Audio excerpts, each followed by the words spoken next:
Welcome. My name is Palwasha Kakar, and I'm the Interim Director of the Religion and Inclusive Societies Program at the United States Institute of Peace. I'm pleased to be joined by my esteemed colleagues who together will be sharing from their deep experiences in various contexts across the globe on issues related to preventing and countering violent extremism. I'm grateful to our friends at the International Center for Religion and Diplomacy for convening this conversation with us, with special thanks to Rebecca Cataldi. Before we dive in, I'd like to offer some brief comments by way of framing our conversation today. Over the past 3 decades, USIP's religion program has learned much about the importance of thoughtful, inclusive, and local engagement of religious actors in peace-building activities. We know that religion matters as a driver of violent conflict and also as a solution to prevent and resolve it. And any real resolution of violent extremism requires a peace-building approach.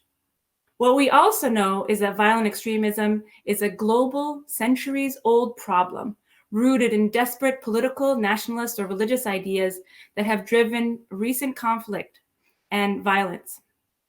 Efforts to stop violent extremism has been part of multiple work streams that can include conflict resolution, peace building, and religious peace building that we're going to talk about today, development work and stabilization work, rehabilitation and reintegration of fighters, to name a few.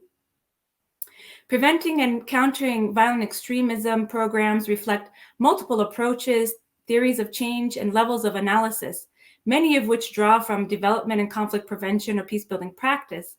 Despite the limited data and the complexity of the practice, it is possible to identify specific conceptual and practical challenges when we're looking at preventing and countering violent extremism programs. And many of these challenges are well-known hurdles in peacebuilding and conflict resolution fields as well.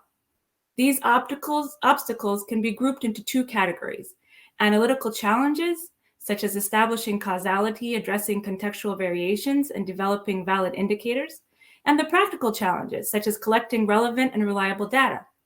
And we hope to hear more about this in today's presentations.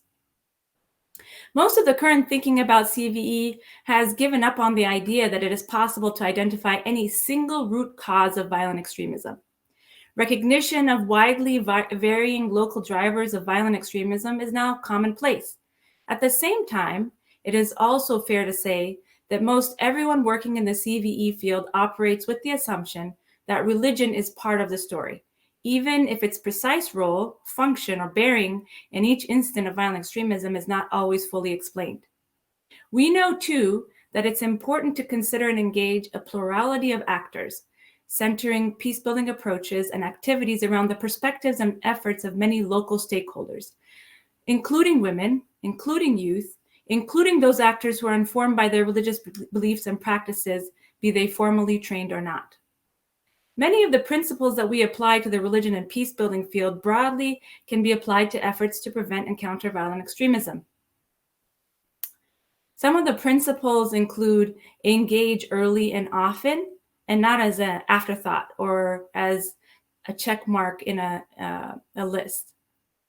To engage inclusively, and that means not just with the traditional religious actors, the leaders, the old men in the big hats, we like to say, but also with those who are youth and women and non-traditional actors.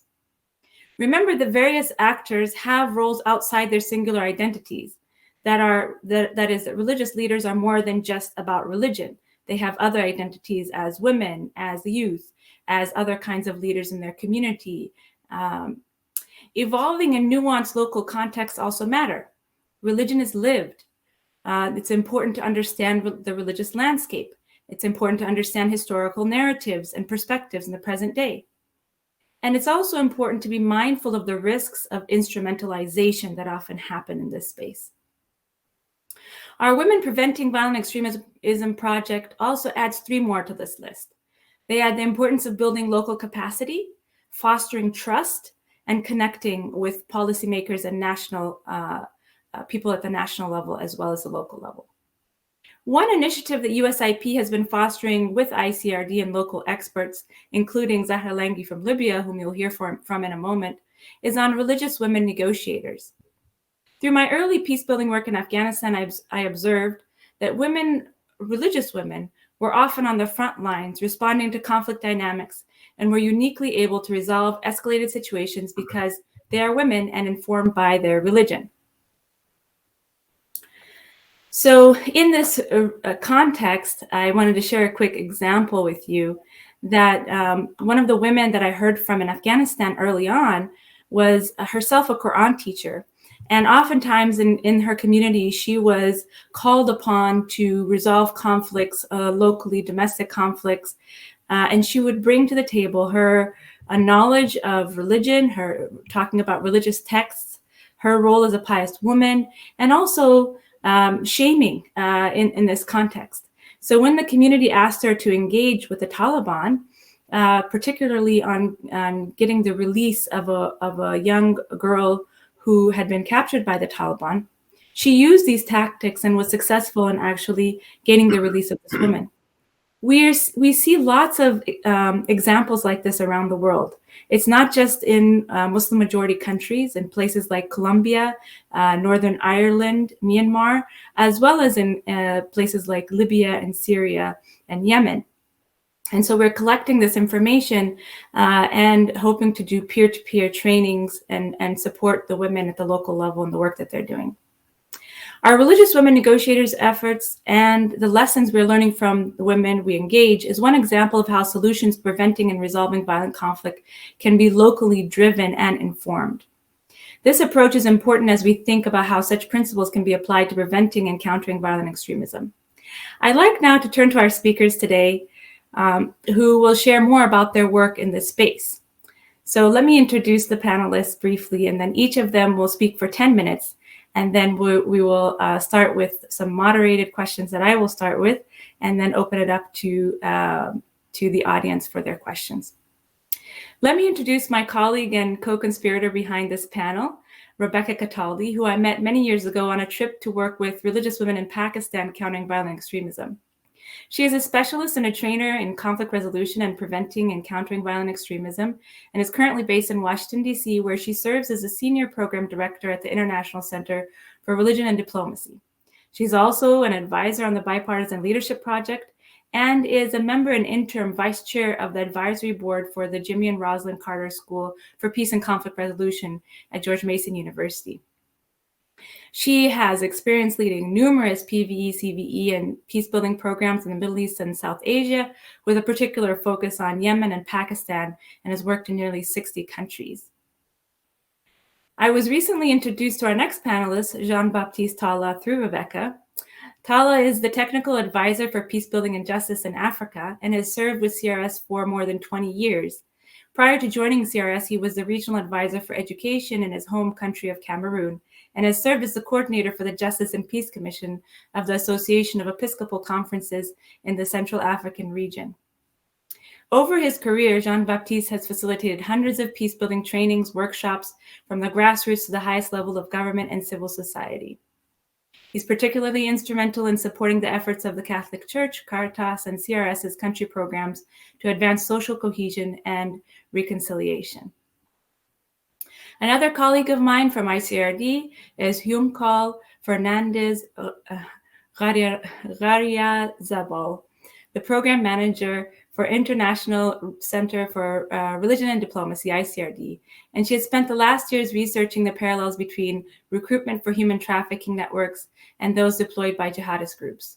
She now researches and develops appropriate programming for those that once embraced jihadism, particularly foreign fighters. She has experience in researching conflict, forced migrations, organized crime, and security, and her research has developed through collaboration and projects with research institutes both in Spain and internationally. Zahra Langi, the director and co-founder of Libyan Women's Platform for Peace, and we met actually when USIP convened a workshop many years ago looking at the intersection of religion and women and negotiating constitutional clauses. She is a strategist, peace activist, gender expert, academic, and researcher, and her research interests in gender, human rights, mediation, peace building, state building, conflict resolution, reconciliation, and religion are quite extensive. She's contributed significantly to the body of research and literature on Libya and on the entire Arab region. She is a social political she's working on a social political movement with the Libyan Women's Platform for Peace, focused on peace building, inclusivity, and gender equality. She is also a member of the legal committee at the Libyan Political Dialogue Forum and has participated in the formal peace negotiations on the political dialogue in Libya. She is a former UN diplomat with a wide experience on women, peace, and security in the Arab region. And in 2021, she was named by the Athena 40 as in the first global selection of the top 40 most forward-thinking women who create positive change in their societies and industries, and also support other women and girls to thrive. She was named as a role model and peacemaker and collaborative leadership. So we have a very impressive panel here. So let me first turn it over to Rebecca Cataldi for a presentation on Yemen.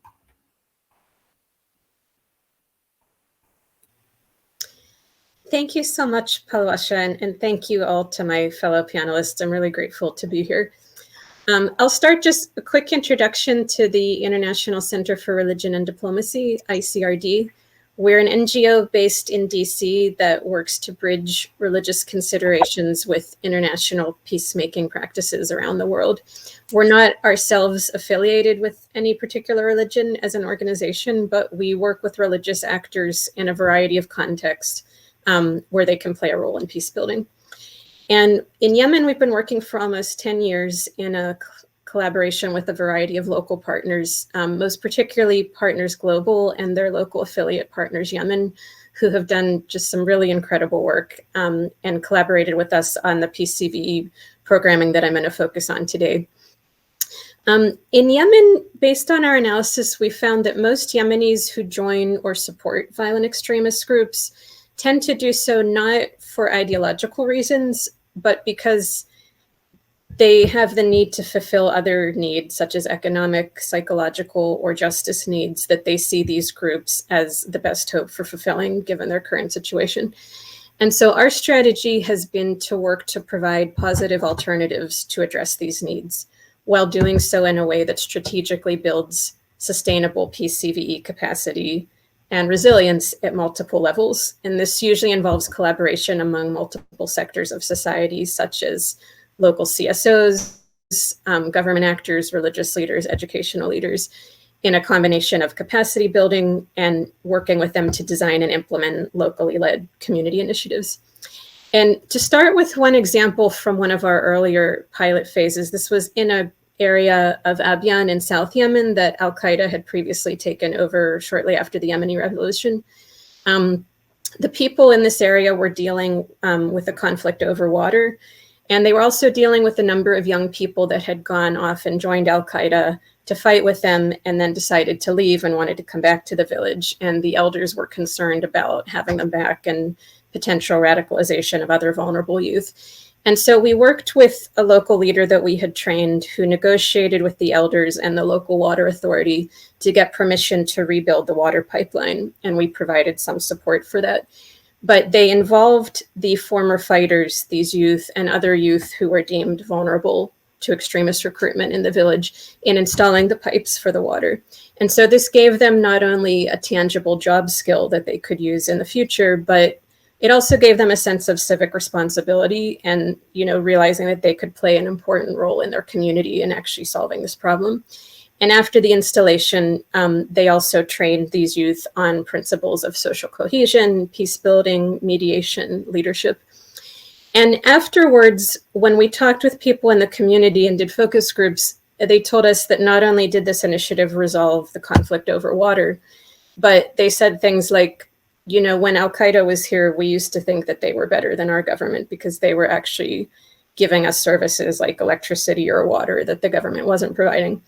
But now through this project, we've realized we don't need Al-Qaeda because we were actually able to solve this problem ourselves, working with our youth and our elders together.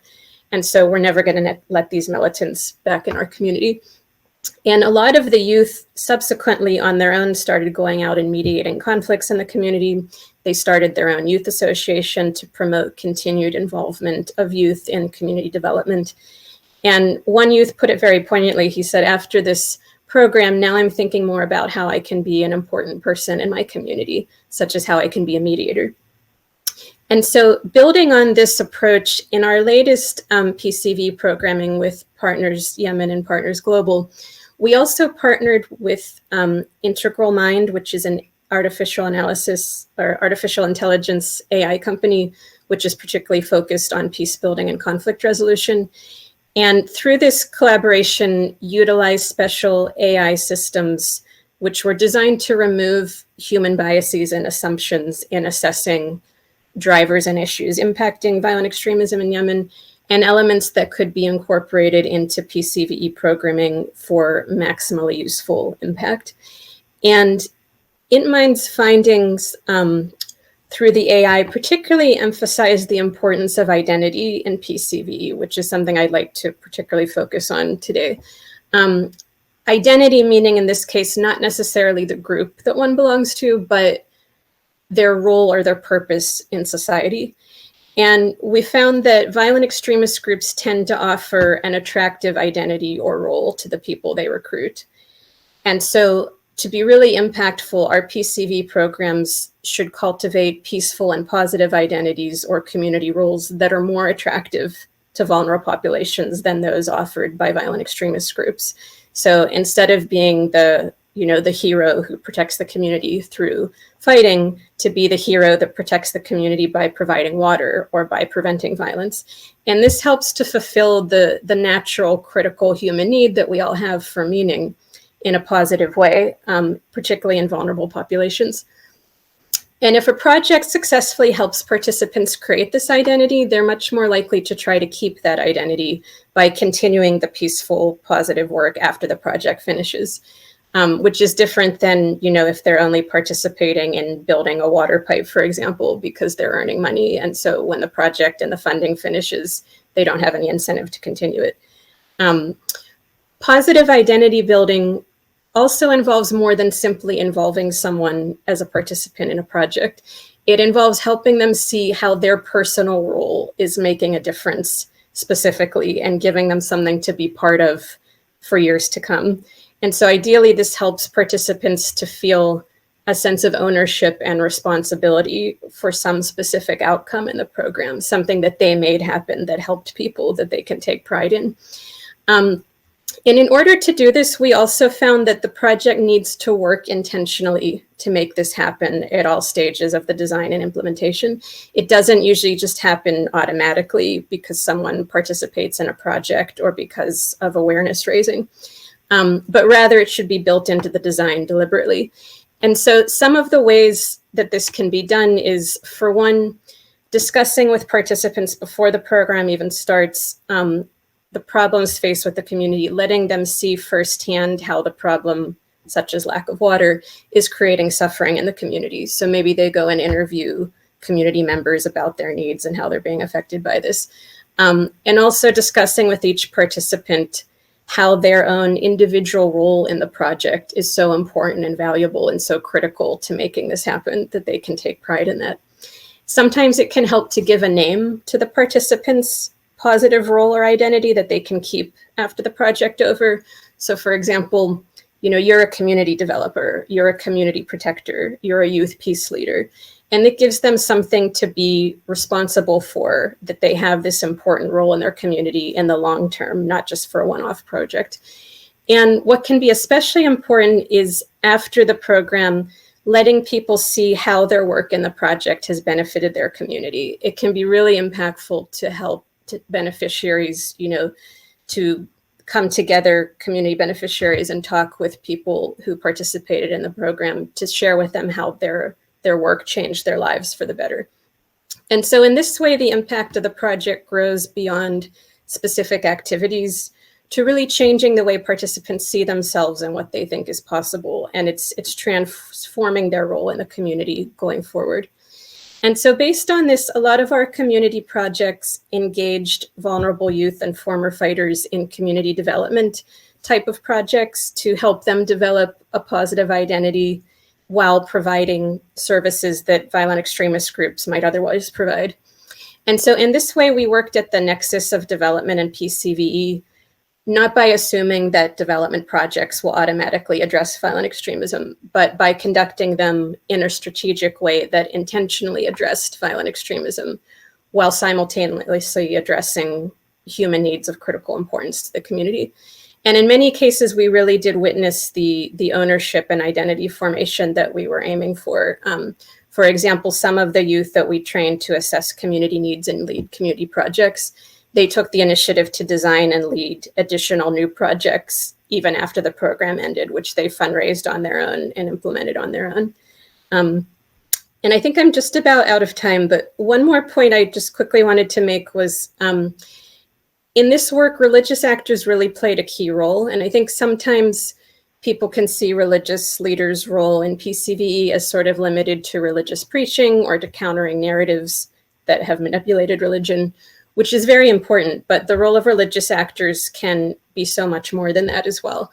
They can identify vulnerable people in the community, like vulnerable youth, because they know the community, and they can help connect them with program resources like the vocational training program. They can mentor youth in the community that are trying to do these sort of community entrepreneurship projects. They can connect them to authorities and encourage the community to talk to these youth and take them seriously. They can talk to former fighters and encourage them to envision their future role positively, and encourage the community to accept these fighters back into the community. And they can also provide a sort of spiritual or psychological safe space for people in grappling with new ideas around CV or social cohesion. You know, we heard feedback to the effect of, if religion weren't involved, we wouldn't have felt safe talking about this. So just to conclude, a few quick points from the final evaluation, the third-party evaluation of our program. It found that more than half of the direct beneficiaries in Yemen that were surveyed across 5 governorates said they would be less likely to join or support an armed group. And in 2 areas, Abyan and Shabwa, this went up to 80% and 84%, respectively, of all respondents. Similarly, 66% in Abyan, 57% in Shabwa felt that the program made people in their community less likely to join or support an armed group. And finally, 68% of the direct beneficiaries said they now feel that they have more responsibility to protect their communities without violence. So I'll stop there. Thank you very much, and looking forward to the discussion. Thank you, Rebecca. Really appreciated all the explanation you gave around creating positive identities for vulnerable participants in Yemen. I'd like now to turn to Jean-Baptiste Talla to talk about his work involving religious actors in PVE and CV. Thank you very much. Just please give me a second to share with you my screen, because I will be presenting a PowerPoint.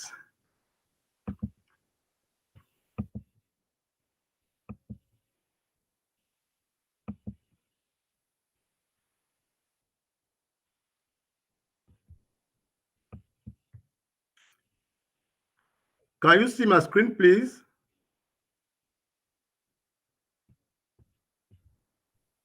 Hello?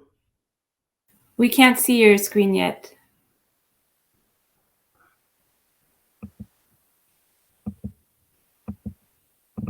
Oh, sorry. I think it should be coming.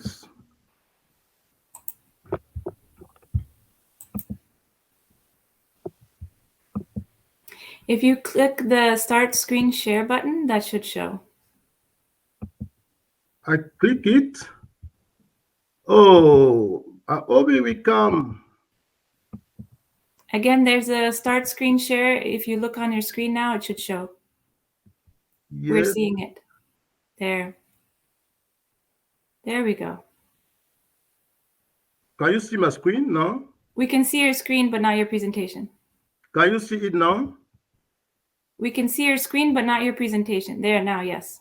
The presentation is there. Can you see it? Yes, now we can see it. Oh, thank you. Thank you for your patience. And I want just to continue by talking about the role of religious actors in PCV. When I was preparing this presentation, you remember just a month ago, we lose Archbishop Desmond Tutu, who for us is really an example of how a religious leader can go out from the sacristy and commit himself to peace building. And I really wanted this presentation to also bring us to think about people like him and others who are not known, but who are giving their life to try to fight extreme violence around the world.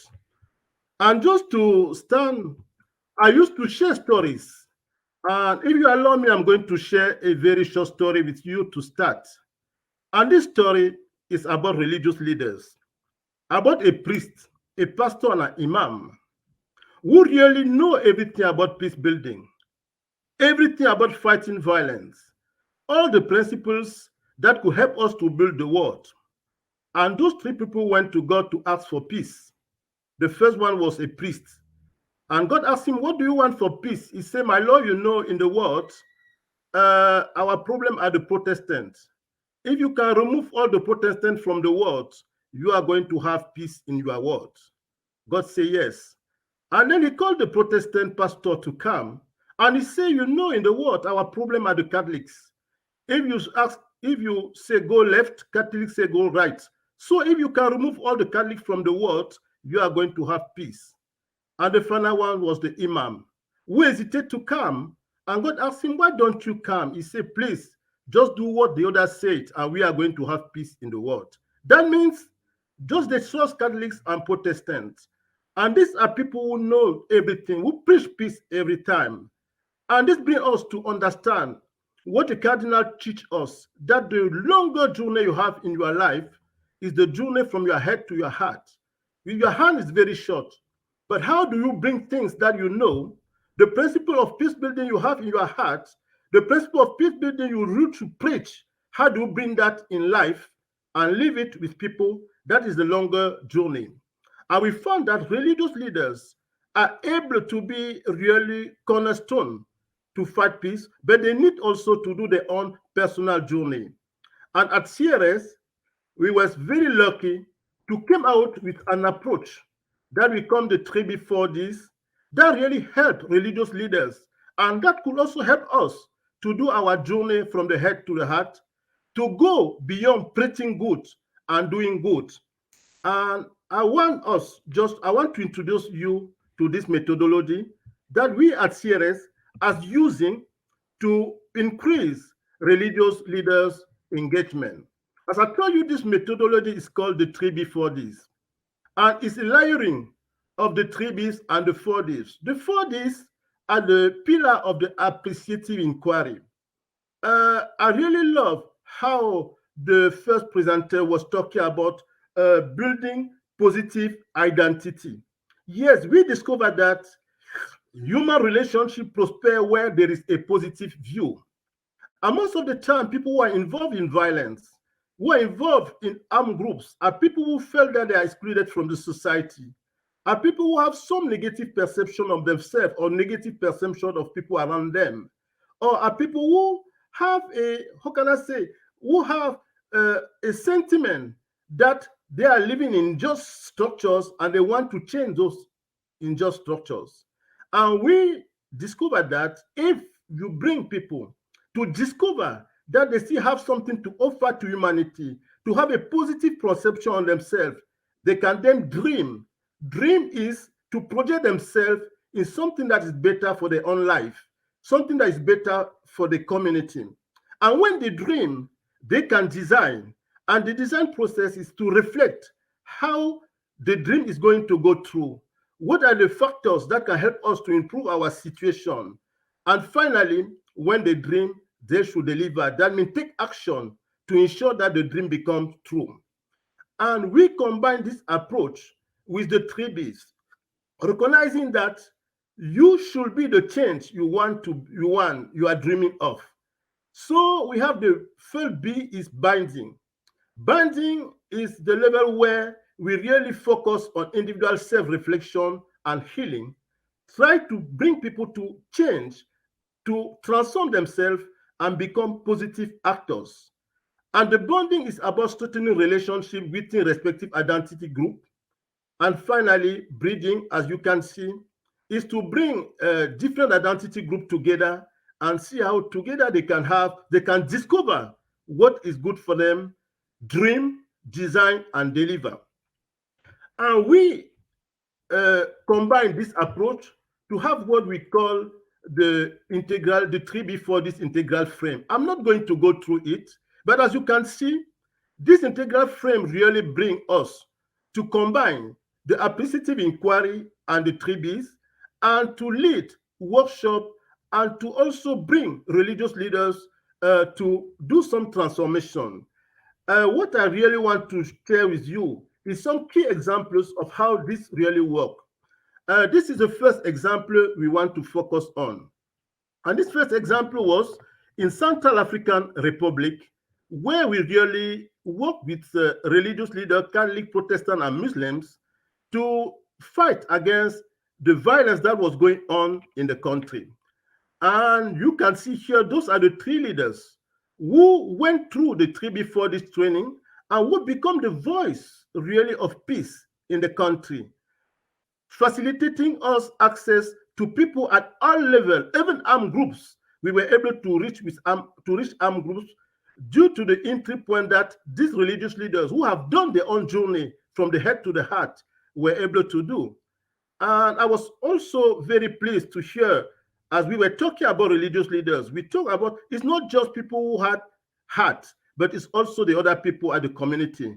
These are Muslim and Christian women who go together, and a moment where there was not possibility for Christian to go to Muslim corner, but after going through the process of the 3B4 this, they were able to come together and to go and advocate for social cohesion for Muslims in Muslim context, and advocate for social cohesion in Christian context.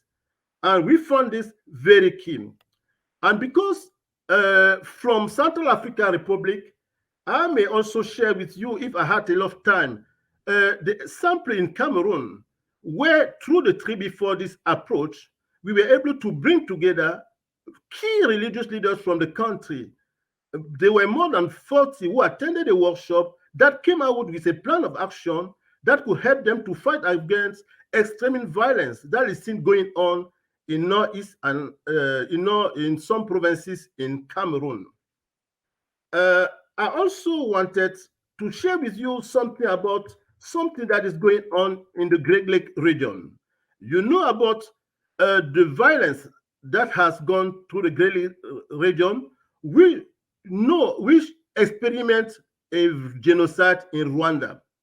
But through the 3B4 this approach, we were successful to bring together Anglican, Catholic, and Protestant bishop to endorse and engage in advocating for peace locally, mobilizing community, and finally, they came out with this group of trade women who, since 2013, are working for peace, and we call them COSOPACs. I could not go deeply in the detail. Maybe during the question, I can give more explanation for this group.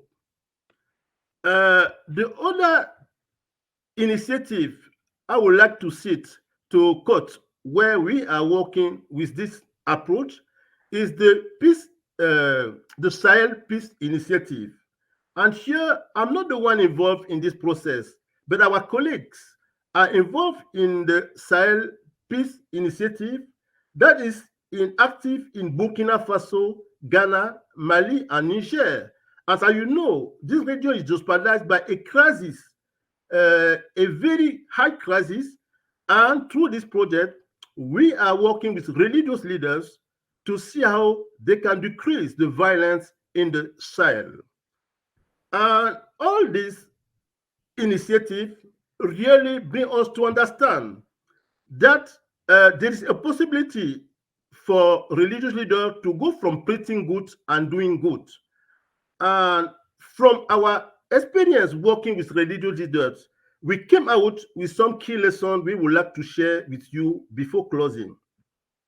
The first key lesson that we learned is that religious leaders, my dear, are really cornerstone and can be cornerstone for fighting violence, for fighting extreme violence, because in the society, they are trusted leaders with convening power. Through religious leaders, we were able in Central African Republic to reach people at the government, to reach people in the community, to have entry point to armed groups, and even have some armed groups who at the end of the workshop decide now to become really peace builders. They are key influencer in the society. But to be able to do that, they need to break through the prison of the single narrative. All the religious leaders also are people who has gone through they have their own identity. They have their own dogma. They have their own way of believing. But they need to do their own personal journey from the head to the heart, to go from the principles and go out of the sacristy and get committed to peace. And to do that, they need to be convinced that their life is a gift.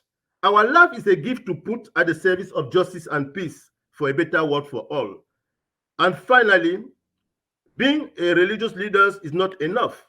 They also need to complement their goodwill with peace building skills and institutional knowledge. And this is something that really, if religious leaders are able to do all this, they could now catalyze action that can really address violent extremist drivers like exclusion, like injustice in our society. So these are few lessons that we learn from what we were doing when religious leaders succeed to really go out from the comfort zone and be open to others. They can become really cornerstone to fight violence in our society. And maybe just to conclude, if I was to advocate for one thing at the end of my presentation, is that we strengthening inter-religious relationship locally and globally. Because if we do that, for sure, we will have strong and powerful network for preventing and combating violent extremism. And religious leaders, I have been working with them in many countries. I discover how strong they are, especially when they come together and they overcome their own barrier to be open and work as people of God to promote justice, to promote peace for all. Thank you. I don't know if I go beyond my time, but this is what I wanted to share, waiting for your question. Thank you very much. Thank you so much, Jean-Baptiste Tala. That was a wonderful presentation talking about the journey from the head to the heart. And you have some great catchphrases there: preaching good to doing good, being able to dream the change and then deliver the change in their communities. Very beautiful. So thank you so much for that presentation. I have lots of questions about this, so I hope we'll have time in the question session to get to some of those questions. But now I'd like to turn it over to my colleague Yunkal to give her presentation on the Maldives. Yunkal, over to you. Thank you. I'll have to check to see if everybody can see my presentation. Hold on a minute. Again, the start screen share button is up on Visible, so if you click on that, hopefully we'll be able to see it. It's just it got lost in translation. I am so sorry. Coming right up. That's okay. Is everybody able to see the screen? We are. Thank you. Okay, great. So before I start my presentation, I would just like to say that I and the rest of the ICRD team dedicate today's presentation to our esteemed Jesse Morton, who sadly passed away on December 21st, because his work ethics, his knowledge, and his guidance and his friendship have proven key in several stages in the development of this project. So we wanted to dedicate today's presentation to him. And that being said, I'd like to thank Alliance for Peacebuilding, the esteemed panelists. It is an honor to be here today. Of course, the rest of the ICRD team and the Department of State, who is funding this project and making this project possible. So before we begin, I'd like to give an overview of what the situation in the Maldives is. Unfortunately, due to time constraints, I can't tell you a lot about how we got to the situation, but the Maldives is, to this day, after Tunisia, the second country in the world with most foreign terrorist fighters per capita. Approximately 40%, a little over 40% of Maldivian citizens that attempted to travel to ISIS-held territory succeeded, and over half of them were women and children. So After the territorial caliphate fell, the Maldivian government was in the same conundrum as many other countries, like what to do with the citizens who joined the terrorist group, particularly when it comes to children, who are mostly, of course, considered victims, and women, whose legal accountability is not always very clear. So in February 2020, Maldivian President Ibrahim Mohamed Solih announced the completion of the National Reintegration Center, which is an intake center of sorts that is intended to rehabilitate and reintegrate foreign terrorist fighters and their families. It is expected that approximately 90 women and children will return.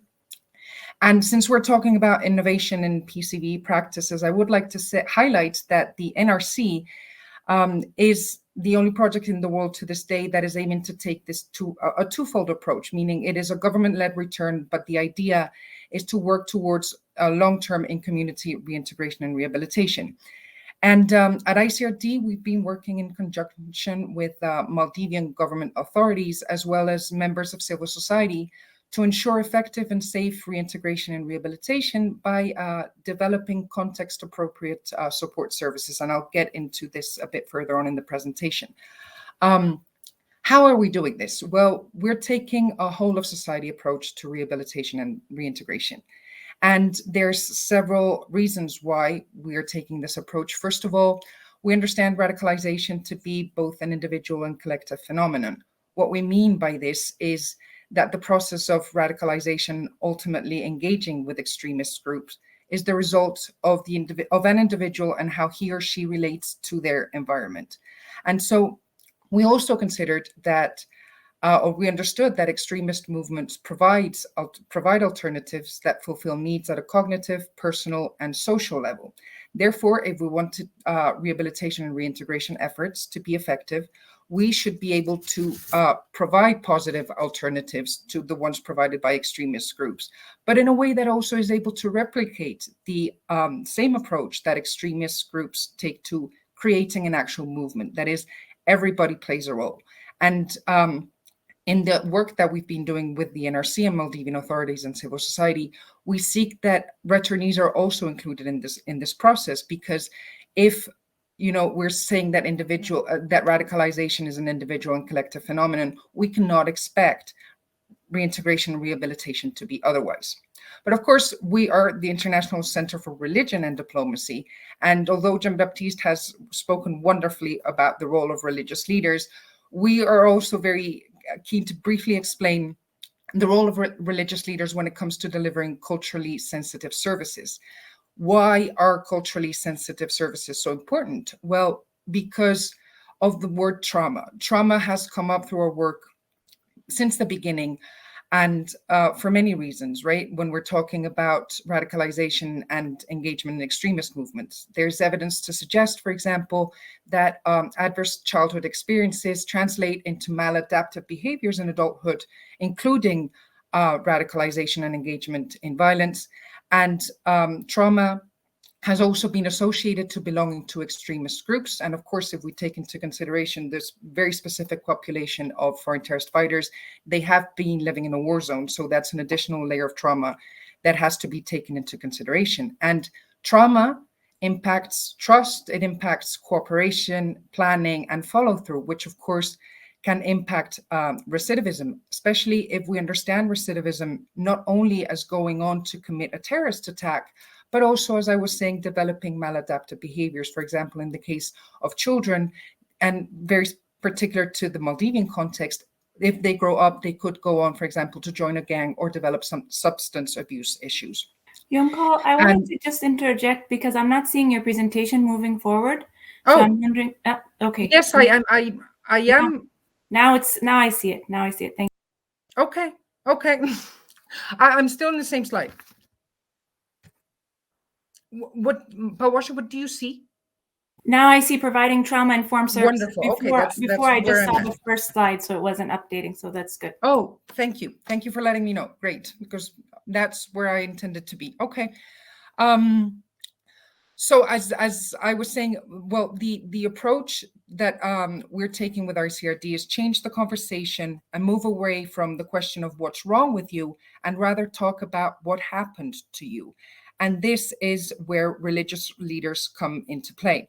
Because although the role of ideology in radicalization and de-radicalization processes has been called into question, involving religious leaders who are able to understand the worldview of returnees, in this case, foreign terrorist fighters, is the only way not just to gain trust, but also promote safety and create a space where the underlying grievances that led to radicalization and involvement in violence in the first place can be raised and addressed, and thereby facilitate empowerment, voice, and choice necessary to ensure, as I was saying, cooperation and follow through, and thus ensure effective reintegration and rehabilitation.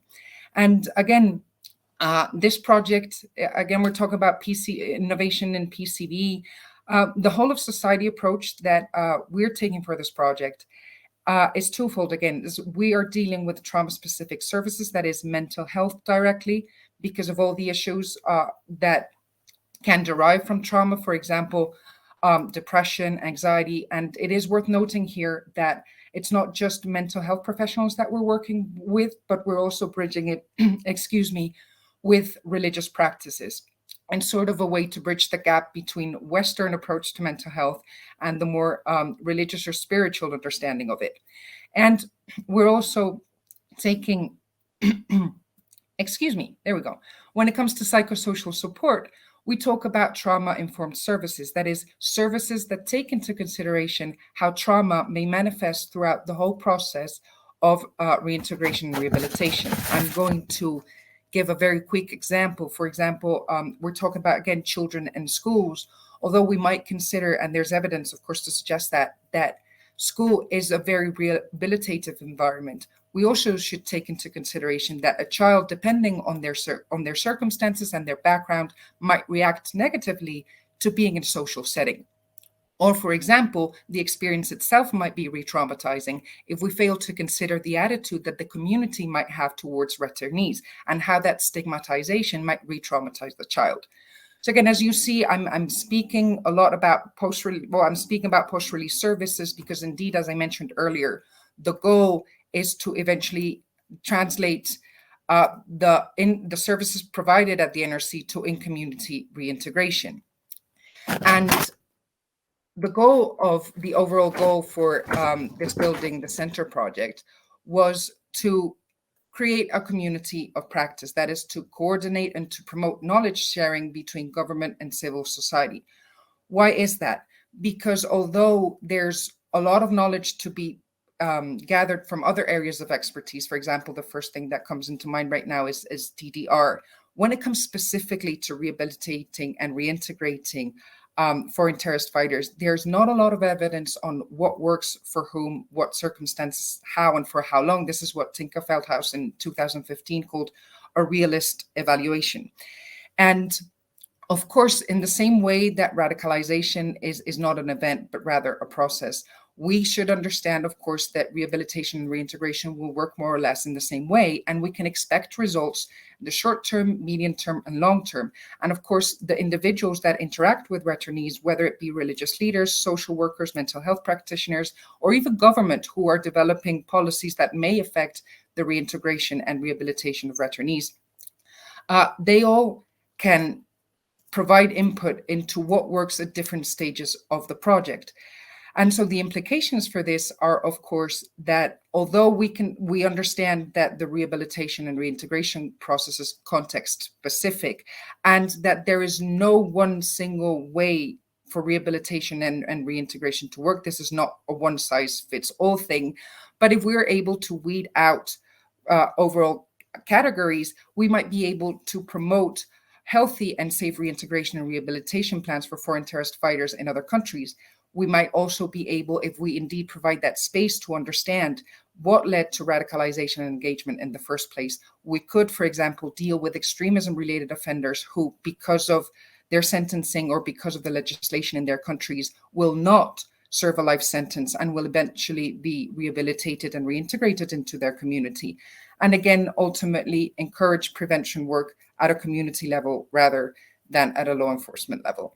And that being said, I just wanted to thank everybody for attending, and I'm looking forward to the Q&A. Thank you. Thank you so much, Yunkol. There was a little bit of problem on my end. I only saw the first and the fourth slide. Oh, so great. It wasn't moving forward. So maybe when we get to the question and answer, we can Yeah. revisit some of the other Sorry. slides. No, Sorry. It somehow wasn't showing. So thank you so much on talking about positive alternatives and psychosocial support and trauma-informed services and reintegration. Thank you for those great examples. So now I'd like to turn it over to Zahra Langi to talk about her experiences in Libya. Thank you, Palwasha. I'd like to take this opportunity to thank Alliance for Peacebuilding, USIP, and ICRDC, and all the panels, and especially Rebecca and Palwasha for bringing this all together. So let me start by giving facts, not only about my case study in Libya, but the entire region, the MENA region. Terrorism and violent extremism have placed a heavy burden on a number of Arab countries. According to the Global Terrorism Index, between 2002 and 2018, the MENA region recorded the largest number of fatalities, with more than 93,700 deaths, accounting for 42% of global total fatalities. Of the top 10 countries most impacted by terrorism in 2018, ranked by the number of deaths, 4 were in the Arab region. Iraq, Syria, Somalia, Yemen ranked 2, 4, 6, 8 respectively.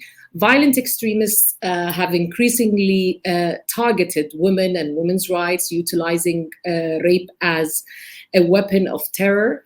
Women have been sexually enslaved to furnish fighters with women, thereby boosting recruitment and retention, as well as to raise funds through the sale of women in slave markets or from ransom paid by their families. For example, thousands of Yazidi women were sexually enslaved in Syria and Iraq by the Islamic State.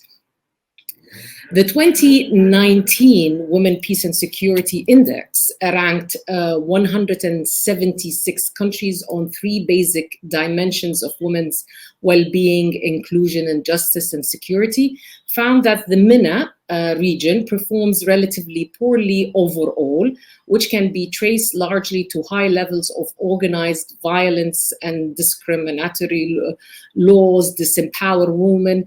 5 of the 10 worst performing countries in the index, in the Arab region, Yemen, Syria, Iraq, Libya, and Sudan.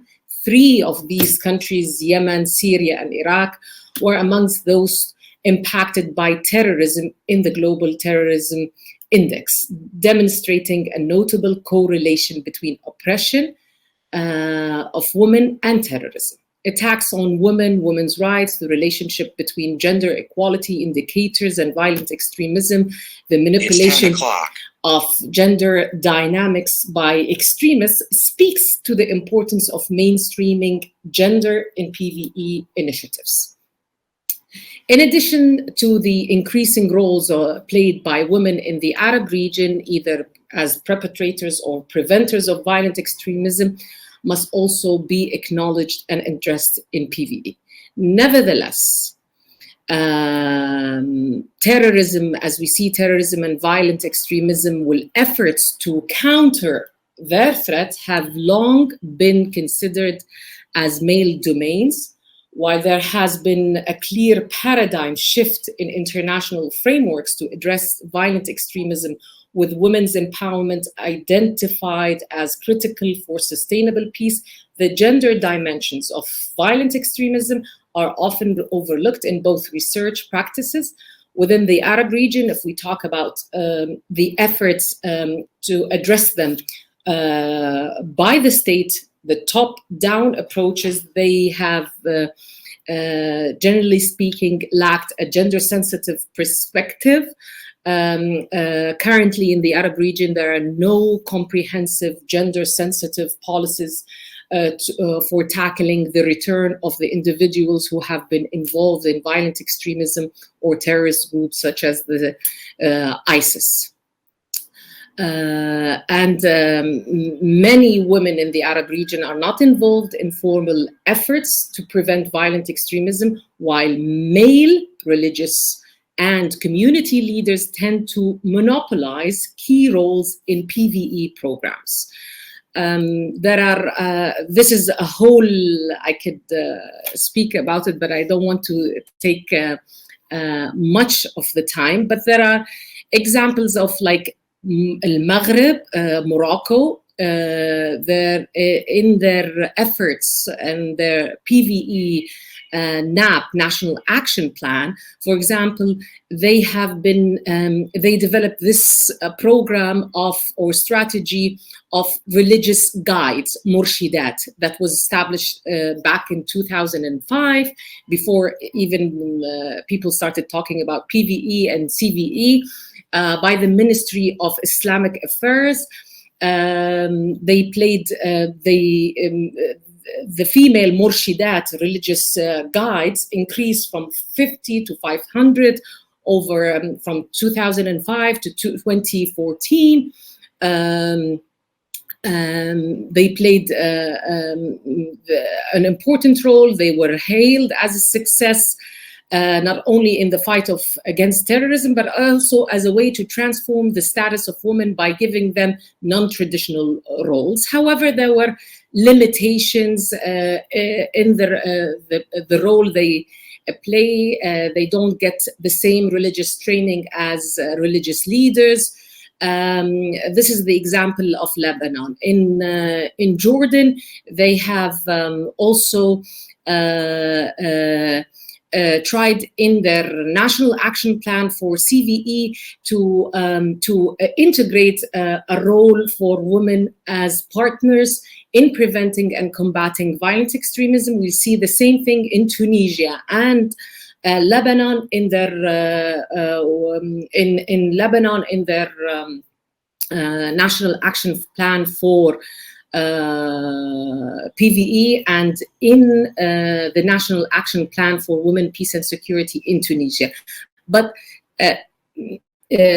these plans are an integration of the gender is rather new, and it has not fulfilled in anything, and it has been seen as basically instrumentalizing women in state securitized approach to violent extremism.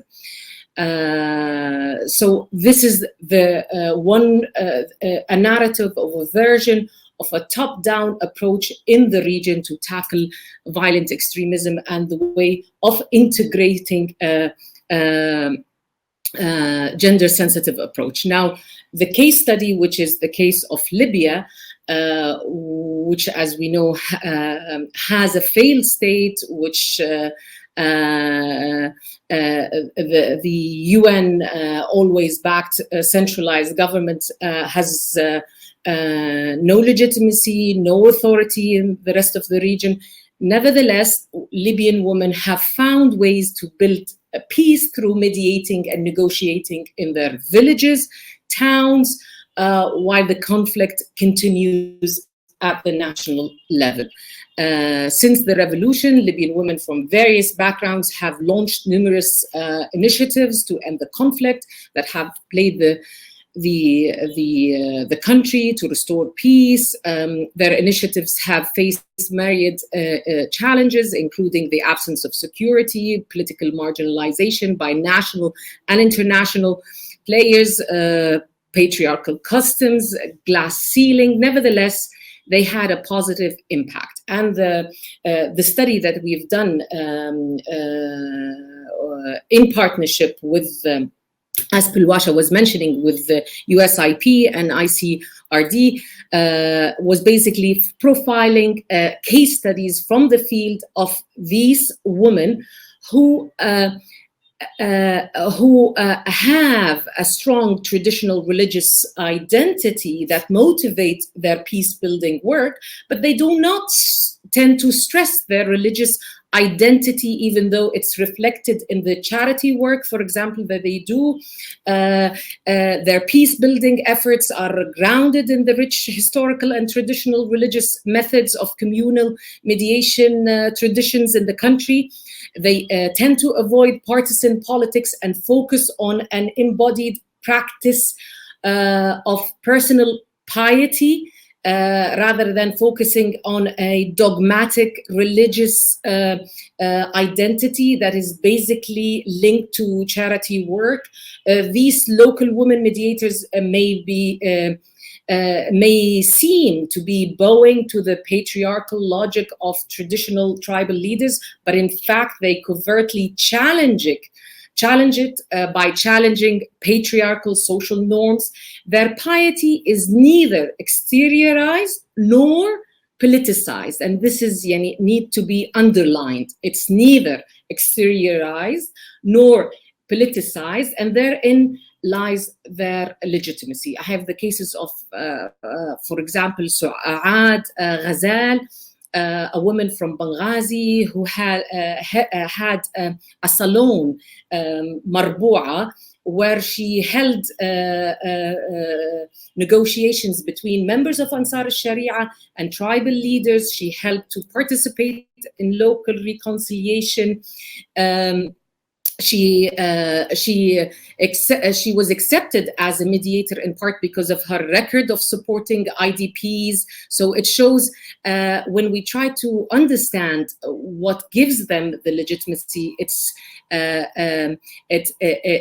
has to do with their shown record of voluntary work or public service. In the case like another woman like Aisha al-Bakush from the south, where she was a nurse and she negotiated between two groups, and she transformed her work from a role from a nurse to a negotiator, and played the role of mediator between these two groups, Amin al-Hasiya. So this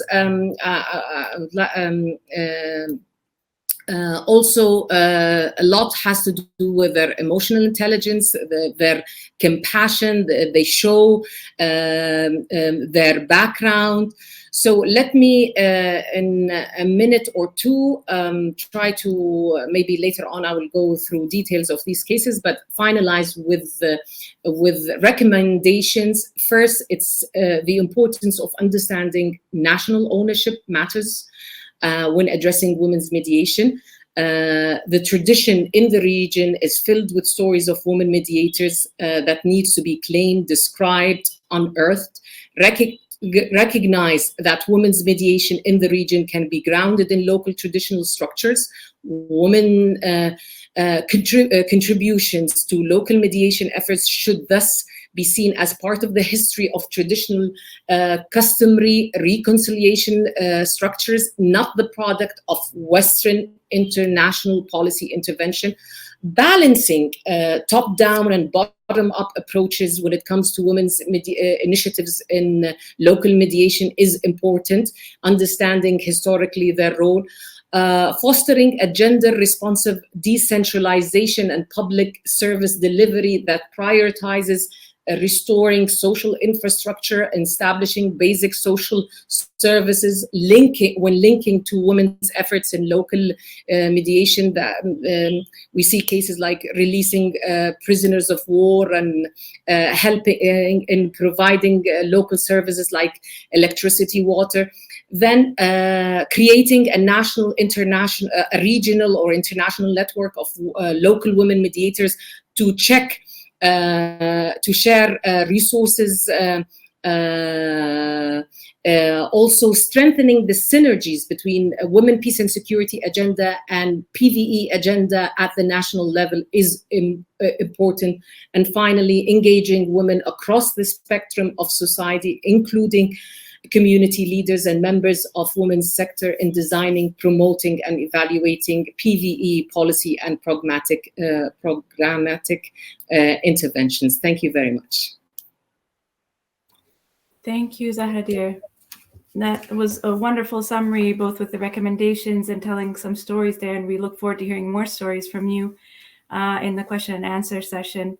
I really liked the 2 points that you underlined. You said that the women's identities are neither exteriorized nor politicized, and yet they covertly challenge traditional tribal norms, and they're not dogmatic in their religious identity. So those are some really important factors to take with us as we learn from the situation in Libya. So I have a bunch of questions myself based on your presentations, and we also have questions coming in from our audience. But let me take moderator's prerogative to be able to ask some of the first questions here. I think both to Rebecca and Yunkal, you talked a lot about the difference in meaning and how important it is to integrate these positive identities in both of these, and how Yunkal, you talked a little bit more about trauma sensitization. But radical and extremists, they're very value-laden terms, and they have different meanings, and people are labeled differently. I was wondering if you could talk about a little bit more about creating those positive identities, giving examples that create resilience, and how are they internalized more and adopted more in terms of having ownership to have such a deep impact. And then in terms of the trauma narratives, oftentimes, some CVE practitioners say that trauma narratives are the core of all violent extremism, and that you can actually identify violent extremism through their trauma narratives. So if you could speak a little bit more to what the role of trauma-informed or trauma-sensitive services for returnees have on changing the narrative of violent extremism, and then also providing resilience to stay away from violent extremism. So those 2 are for Rebecca and Yunkal.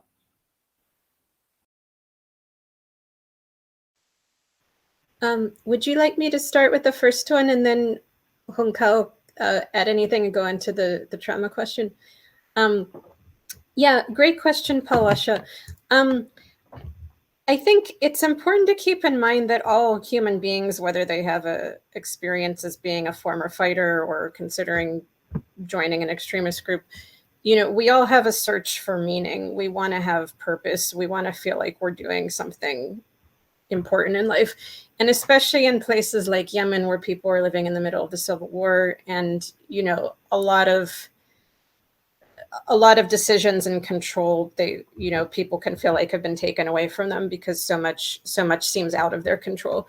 And, some of these violent extremist groups, even if people aren't necessarily agreeing with all of their ideology of these groups can offer them a way to sort of find this meaning. Like, this group's attacking your village, this is happening to you, you can't send your kids to school, there's no water, but we're giving you a way to fight against the enemy and improve your community by defending your community. And so that kind of identity being offered by a violent extremist group can be very attractive. And I think also people who are former fighters who come back, some of them might not really think they can do anything else, or at least anything else that will give them that sense of satisfaction and fulfillment, and maybe economic benefits as well.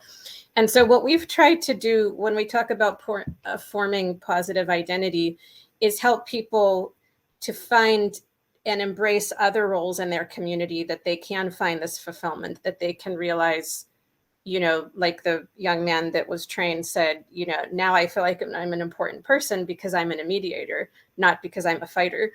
And showing people that, you don't have to go out and fight to be a hero to your community, to protect your community, to protect your family. There's other ways you can do this that are safer, that are peaceful, that actually, allow you to be a hero, to be valuable, in a way that benefits the community and doesn't bring on further violence. And we saw this a lot through, the local projects that the people we worked with developed themselves. Some of them brought former fighters and youth to build a dam to protect farmlands from flooding. Some of them built a water and sewage system.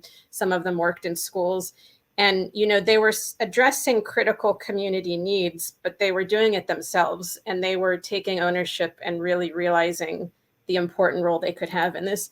And so just, I guess, one last quick example. There was one person involved in the community where the program was taking place. And because of the dam that was built, he had the opportunity to start cultivating his farmland. And he said, you know, I could go back to, I could be a fighter and I would get more money actually from joining this group, but I get more satisfaction and fulfillment from cultivating my lands. And I've realized that this is, you know, it was a way he could give back to his community and support his family that actually was more fulfilling to him. And that kind of identity tends to help make the program more sustainable than just sort of doing a one-off program that people don't really take ownership in and take pride in. Mm-hmm. Yeah, so building that ownership internally in terms of how they feel satisfaction in the community and their community standing. One thing you mentioned was about giving them these names or somehow having a name that gives them an important role. And my follow-on question to that was, how are these names developed? Are they developed by the community? Are they developed by the individual, where they themselves identify, you know, this is the kind of role that I want to be in, sort of what Jean-Baptiste said, where he was saying, you know, they dream it and then they actually become that, what they dream? Or is it something that's then given to them from on the outside from another, you know, from you all when you're implementing there? Well, I think this work is only successful when it's community led. And so we work with key partners in the community, and we've done PCV training of trainers for, you know, religious actors, educators, local civil society organizations. And then we work with them in, you know, supporting them in developing and implementing these projects. But these are their projects. They're community designed and community led. And so, you know, we encourage them when they're identifying youth or other vulnerable populations to try to bring into this, you know, to really focus on what do they need and what will appeal to them and what are they searching for. And so, you know, I think it's usually always better to focus on, you know, either let them choose the name or work with the, you know, the local project coordinator working with the youth in their community to choose the name. But, you know, give them something that they can identify with and take pride in, but that they also see how it's benefiting the community and actually benefiting the community more than going out and fighting. Thank you for that, Rebecca. Unkol? Let's see if I remember. I think I remember your question properly, and it actually taps very well into what Rebecca was saying. So thank you, Rebecca, for giving me that leadway. So yeah, there's one thing that I would like to highlight when it comes to trauma, right? Because trauma is experienced and processed by people in different contexts in different ways. Therefore, as I said in my presentation, there is no one size fits all, right? And when we're speaking about violent extremism, excuse me, we have to realize, and I think that also came up during my presentation, that it's there's different layers of trauma. In the same way, you know, when we speak about radicalization, it's not just about the individual, but it's about their immediate environment. And there's also a lot that has to do with grievances at an international level. For example, we listen to the jihadist narrative and the, you know, the West against Islam narrative. So there's different layers of trauma. And I'm going to give an example of how individual trauma can, you know, lead into something bigger. I'll disclose as much as I can, because this is an actual person that is returning to the Maldives. What triggered her decision to leave or to accept leaving with her husband was that she'd been a victim of sexual abuse, and she didn't want to live in that context. And that's how she envisioned this idealized version of the caliphate, where she could go and live, and, you know, those problems would be solved and she would never have to experience. So in a way, we could call it a coping mechanism. But there's, of course, other women in the Maldives. Sadly, sexual abuse is rampant in the Maldives, and there are women who don't take that approach, right? They don't take that approach. And going off of literature, I haven't had the opportunity to verify this, but it has a lot to do with positive social relations. Because when Rebecca was talking about identity is not just constructed within ourselves, but in the way we're able to relate to others. So that's very important also when we're talking about rehabilitation and reintegration. And in fact, being able to, when constructing those positive relationships and when relating to the community, again comes, it's the interplay between the individual and the collective. And something that we have tried to do throughout, while developing a psychosocial support programming for the Maldives, is building ownership by implementing what are called the 6 principles of trauma. 6 principles of a trauma-informed approach. And I'd like to, well, of course, safety being the first one, because once the brain is traumatized or acts like it's traumatized, in the case of individuals who have embraced radical ideas and are part of extremist groups, the brain is in a constant fight, flight, freeze mode. That's why I emphasized earlier in my presentation to be able to create that safe space where people are able to share their experiences. And that would lead us, to the second principle, which is trustworthiness and transparency, where we're able to share. And if the person listening to us in that case is able to listen to us empathetically, slowly the barriers or the black and white worldview or the us versus them idea that, characterizes extremist views slowly starts to degrade.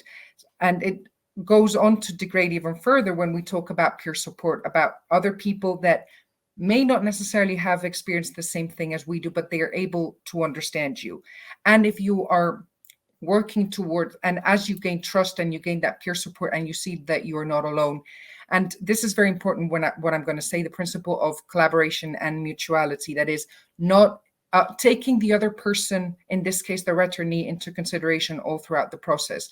It's very simple. If we were to go to the doctor and we were trying to explain to the doctor what happened to us, and the doctor just said, no, this is the solution to your problem, and you feel that they are not listening to you, what your experience is being at that moment, you'll probably never go back, or just dismiss the doctor's recommendation, even if they are allegedly correct. And so being able to collaborate in your own process gives you empowerment and choice. And that is what I was talking about earlier in the presentation. Everybody has a role to play in extremist movements to push the movement forward. So in this case, people that are the returnees that are being rehabilitated and reintegrated have that empowerment through choice. They are able to choose what their process is going to be like, of course, in conjunction with a specialist that guides them along the way. This is not just going off the cuff and seeing what is best for you. But slowly and gradually, those that worldview of this is sort of a colonizing movement, you don't understand where I'm coming from and all that, slowly those narratives start to change. And especially if, one transitions into the community and the reception of the community is positive. That's why transitional justice is also very important in this context, because communities can be very, very stigmatizing towards returnees. That, and then, sorry, I lost track. When we're talking about communities, yes, addressing the stigma to be able to, and for example, volunteering projects, right? It can be something that a returnee chooses to undertake, and the community, because they see that the person is engaged with the community and is not seeking to do any harm, might also change their own narratives. So it's a matter of balancing both in order to move forward together, so to say. So there is a lot of indirect, even transitional justice, and that transforms the narrative of victimhood that a lot of extremists have, simply because they're active agents in their own recovery process. Yeah, well, that's fascinating to hear that process and how that can transform just by themselves being involved in re-envisioning their identities and having those choices in terms of moving forward. And I think it gets back to what Jean-Baptiste again said, is being able to dream that and then being able to then fulfill those dreams and their identity. So the follow-on question I have is actually open to all of you, but particularly you, Yonkal, and then Jean-Baptiste and Zahra, is when we at USIP also have a program on religion and psychosocial support that we've been working with displaced victims of trauma.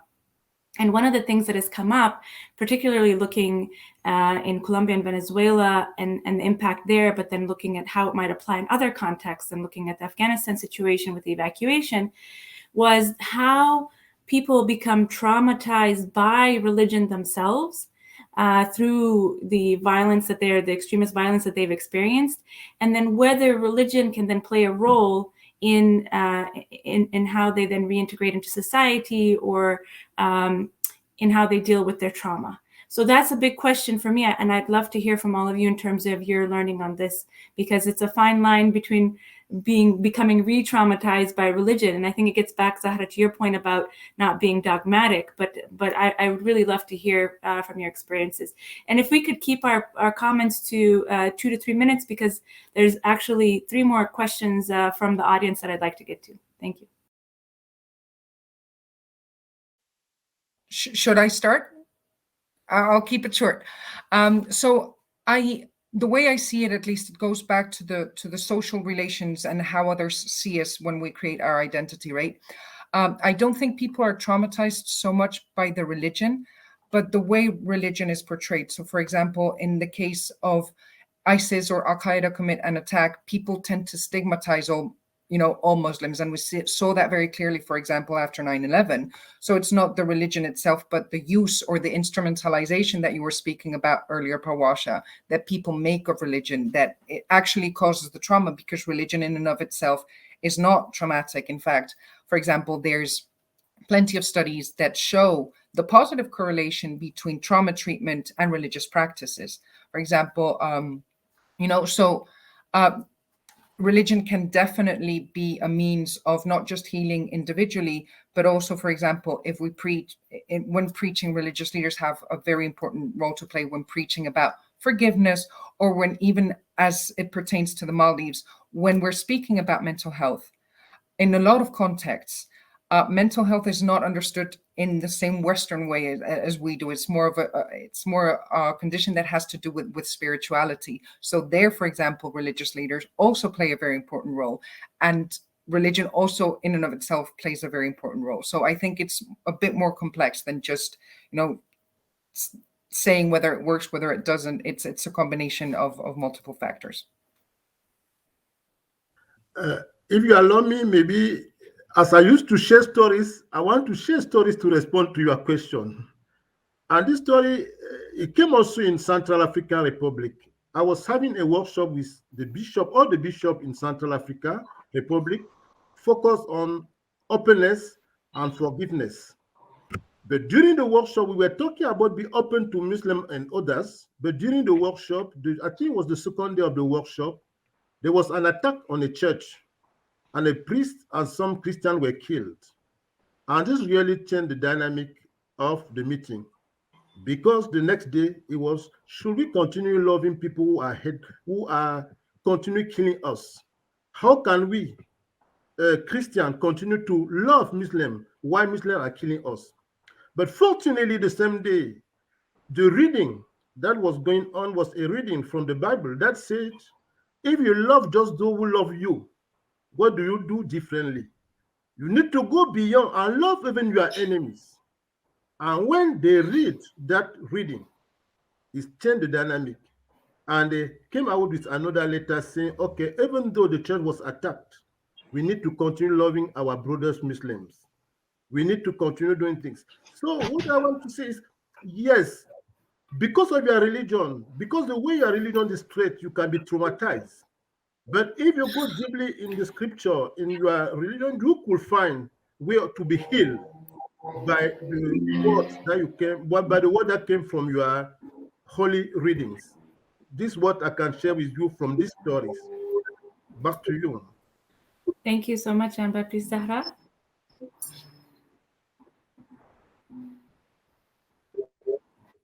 Zahra, you're already unmuted.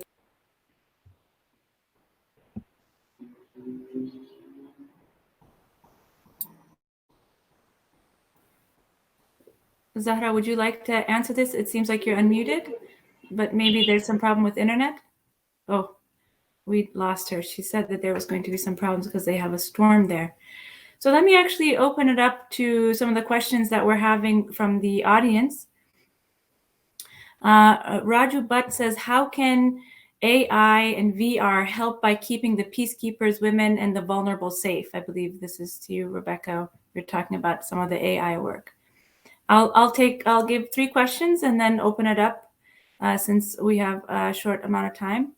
And then Gulak Biar says, Are the approaches for dealing with leaders, that is religious and political, and the civil population the same or not? And the third question is from David Steele. Are you familiar with the spiritual conception of ideology proposed by French philosopher Louis Althusser? He claimed that ideology is not about conscious belief held in the mind, but about ideals which form meaning. So who would like to begin with these questions? Maybe Rebecca, you can talk about AI first. Sure. Yeah.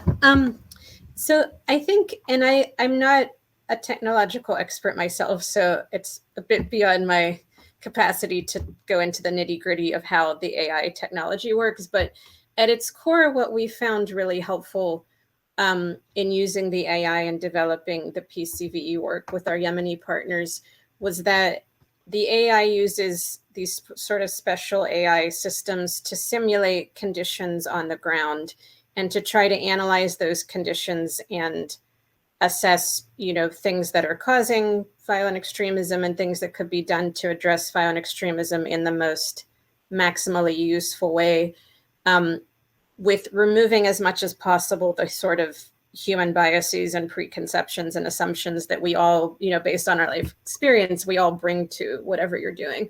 And so I think the AI can be in the context, I think it was in terms of keeping peacekeepers safe.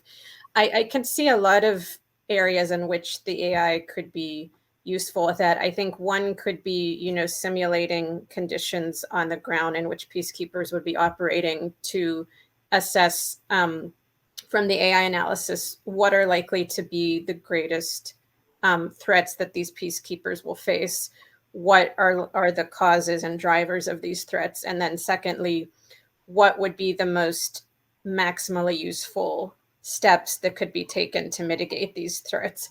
And the AI, again, I don't want to speak beyond my technical capacity, but I think the AI doesn't always give you, a prescriptive list A, B, and C is, if you do this, it'll solve all the problems, but it can help you understand the context and sort of what would need to change in the context to have the greatest impact on what you're trying to change. And we found that information really helpful when we were working with our Yemeni partners and trainees on developing programs in this area. And I will type in the chat again, the head of IntMind, Dan Olsher, gave me permission to share his email if anyone would like to reach out directly to learn more about what they're doing, because they have a particular focus on peace building and conflict resolution. So I'm sure he'd love to hear from you. Thank you. So the question about approach. Can I go and answer the question because I lost Sure. the connection? Yes, Sure. and I think this is an important point that I need to clarify, and especially the discussion here tends to always, when we talk about religion and peace building, as if we're talking about there's violent extremism in religiously diverse society, but in countries where we're having political religion and violent extremists against the same religious, targeting their same religious group, as the case in Afghanistan, the case of Libya, and in the MENA region as a whole. And that's why the problem here becomes when we're using religious leaders. And remember, when we've done our work, the term is very problematic and controversial because everyone is considered, it's like a projection from Western societies, assuming that the norm is being secular. And so certain groups are religious, but it's actually these who claim monopolizing the religious discourse are those who are politicizing religion. And that's why they cannot have a role a positive role in peace building. Whereas in the cases like the cases of these women local mediators, as I was saying, religion plays an important part of their in shaping their identity, but they do not stress it. Their religious identity is not exteriorized. They're not trying to say we're religious, and neither that it is politicized. And so when we asked people how they view these women, they used a certain term, which is saliha. Saliha, which means a good woman, connotating personal rather than public devoutness or virtuousness. When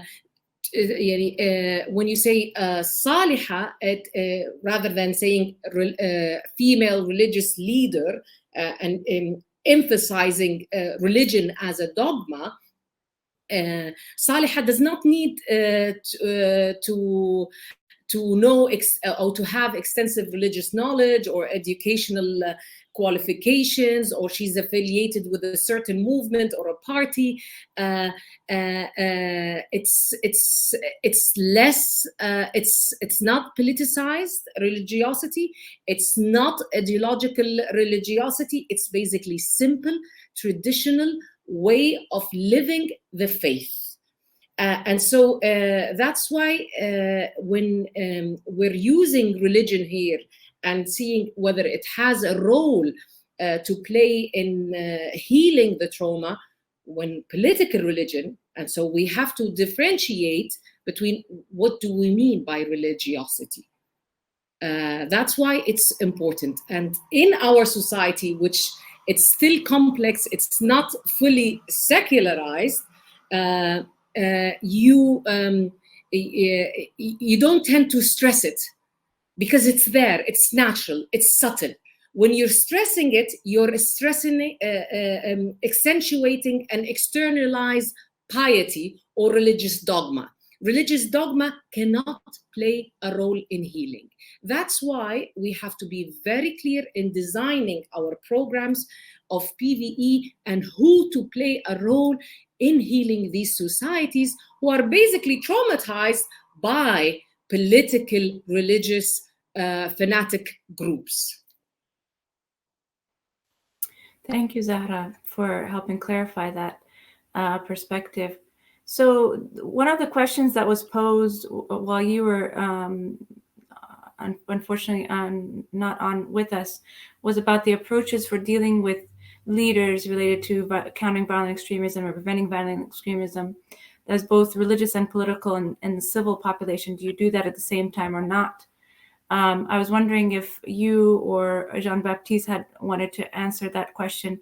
And then the final question I wanted to pose to the whole group is one from Nazanin Khan, where she says, from a learning perspective, what tools and actors can we engage to integrate trauma-informed services in societies where there are psychosocial disorders and stress that are considered taboo by community elders and faith-based leaders? So Jean-Baptiste, would you like to answer, and then we can move on to others? Yeah, I want to say something about the approach.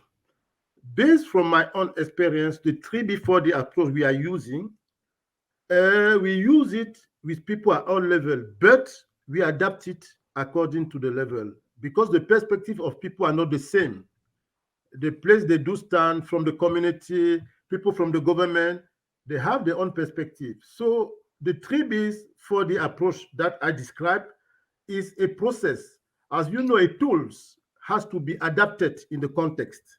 So we use it, the same 3B for the approach, but we use it for religious leaders, for politicians, for people in the community. But at each level, we need to have some key question that came from the analysis that brought us to understand what is the point of view, what is the situation in which those different groups are. So that's what I can say. That means we can have the approach, but when we are working with group, we need to adapt the approach according to those groups. A follow-on question here from a person who is asking, he's saying, this is Jeremy Duro. He's saying, from a preventative standpoint, I'm in the US working primarily among white conservative evangelical Christians, which is my background. And my role in peace is linked to address increasingly radical sentiments among my peers. I know this isn't a new concern for a lot of you, but I'm wondering what practical activities you might recommend for an insider.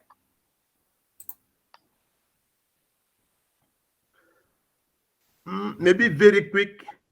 I may invite him to another session we are going to have tomorrow to see how this social cohesion approach is implemented within CRS to build that relationship amongst CRS staff. Because the approach, as I'm saying, is an approach but can be adapted in other contexts. So it's a matter of seeing how useful a tool is for the context from which you come from. Thank you. So I'd like to wrap up now. We've actually gone 5 minutes over. I know this conversation can continue, and we had some really great questions from the audience. But I wonder if I could turn to each one of you for last words. So let me start in the order of presentation. Rebecca, last words? There's so much that I could say, but I guess if there was one main takeaway I could leave us with, I think it's that sometimes we can fall in the trap of either thinking that PCVE is completely separate from any other type of engagement like humanitarian development work, or sort of the opposite end, the trap that, you know, if we just do a development project, like if we just supply water, that will automatically get rid of violent extremism. And I think in reality, it's sort of somewhere in between with more of a nuance and a mix of both. But and for a lot of people living in, you know, war-torn areas where violent extremism is a problem, it is a problem, but it might not be their number one problem that they're facing. You know, if they don't have food on the table or their child can't go to the hospital, that might be a much bigger problem than whatever a violent extremist group is doing. But I think for all of us working in these fields, I think it's important to recognize that we can do both. We can address critical development and humanitarian needs in a way that also addresses violent extremism if we do it strategically, if we engage, you know, the right people who are at risk in the right way, so that, you know, not only they're providing water, but they're also building a new and positive role in their community that they themselves will want to sustain even beyond when a certain grant project finishes. And I'll put my email again in the chat. Happy to connect if anyone would like to talk further about our work in Yemen or elsewhere. Thanks so much for having us here today. Thank you, Rebecca. Jean-Baptiste, maybe also, I think the question about tools is really good. Maybe if there's some way you can summarize, I know you have your 3 Bs and your 4 Ds. That's a great tool to start with. You could end us on a summary. Yeah, maybe if I was to summarize in one word, is one way is just to ask us to do our journey from the head to the heart. Because the 3 before this is not a teaching methodology, but it's a transformative process that brings us to go from what we already know, all the principles we have in our heart, in our head, bring them in our heart and try to live it around us. And maybe if I was to add something, some last thing, it's just that when we speak about religious leaders, let's not think as Zara was saying, that we should think about key people. That means those who are influential by the trust they have from the community, the way they are living with community, the way they can impact people's lives. So this is what I can say, and thank you very much for this opportunity. Thank you so much, Jean-Baptiste. Onkal, last words. Yeah, so as we were talking, and when it came to the white Christian nationalist, the question came up, and the first thing that came to mind, and it also applies to my presentation, is that it's very easy to see the trauma in others and to see, and to others, you know, because they are different from us, especially in today's context, where I think that, you know, after 9/11 and the war on terror and now COVID and the events that happened last January 6th, I think that we all can, we could definitely say that we are all part of a traumatized society. So if when we are speaking about the role we play, in this case, when talking about rehabilitation and reintegration, I think we can also apply that same principle of the way we act or look a bit inside of ourselves when it comes to interacting with others, especially if we're talking about preventing extremism. And thank you for having us. It was wonderful. I'm honored to speak alongside you guys. Thank you. Thank you so much. And finally, from Zahra. Yes, thank you. I will pick, I think for many in our region, PVE, CVE, they're buzzwords they might not be aware of. And our approach when we talk, what are the tools? Peace is not a project. Peace is basically fostering the resilience in these societies. So I would say we need to think rather organically rather than strategically, help